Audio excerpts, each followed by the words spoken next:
பெரியார் சொன்ன மாதிரியே அவர் சொன்னதில் நமக்கு ஏற்புடையதை மட்டும் எடுத்துக்கிட்டோம். அவரோட கடவுள் மறுப்பு கொள்கையில் நமக்கு உடன்பாடு இல்லைன்னு ஓப்பனாக அறிவித்தோம். நமக்கு கடவுள் நம்பிக்கை உண்டுன்னு அறிவித்தோம். யாரோட நம்பிக்கைக்கும் நாம் எதிரானவங்க இல்லைன்னு தெளிவாக அறிவித்தோம். பெண் கல்வி, பெண்கள் முன்னேற்றம், சமூக சீர்திருத்தம், சமூக நீதி, இப்படி பெரியாரோட கருத்துக்களை நிறையவே ஏற்றுக்கிட்டோம்னு அறிவித்தோம்.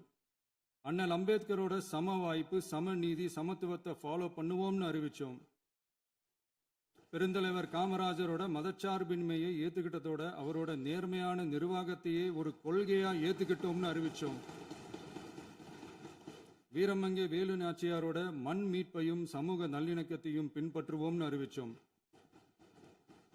மக்கள் சேவகர் அஞ்சலை அம்மாளோட விடுதலை வேட்கையையும் மக்களோட வாழ்வாதாரத்துக்காக உறுதியாக நிற்கிறதையும் பின்பற்றுவோம்னு சொன்னோம். எல்லாருக்கும் எல்லாமும் கிடைக்கணும், எம் மதமும் நம் மதம்னு சொல்லி மதச்சார்பற்ற சமூக நீதி தான் நம்ம கொள்கைன்னு அறிவித்தோம்.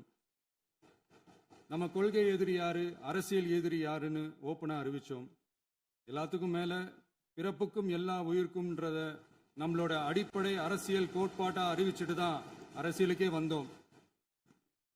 நம்ம மதுரை மாநாட்டில் நம்மளோட தேர்தல் அரசியல் மற்றும் ஆட்சி அதிகார அரசியல் வழிகாட்டியா அறிஞர் அண்ணாவையும் புரட்சி தலைவர் எம்ஜிஆரையும் ஏற்றுக்கிட்டதா அறிவித்தோம். அப்புறம் இன்னனையும் நாம் இங்கே பதிவு செஞ்சே ஆகணும்.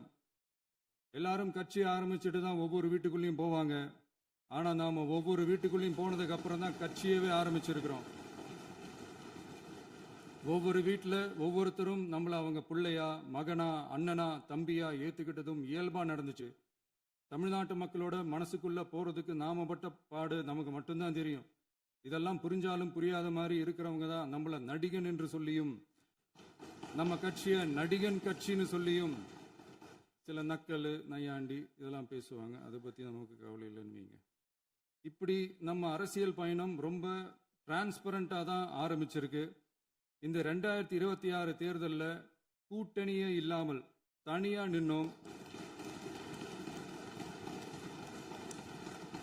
மக்கள் நம்மளை தெளிவாக புரிஞ்சுக்கிட்டதாலையும் நம்ம டிவிகே தோழர்களோட உழைப்பாலையும் நாம 35% வாக்குகளை வாங்கினோம்.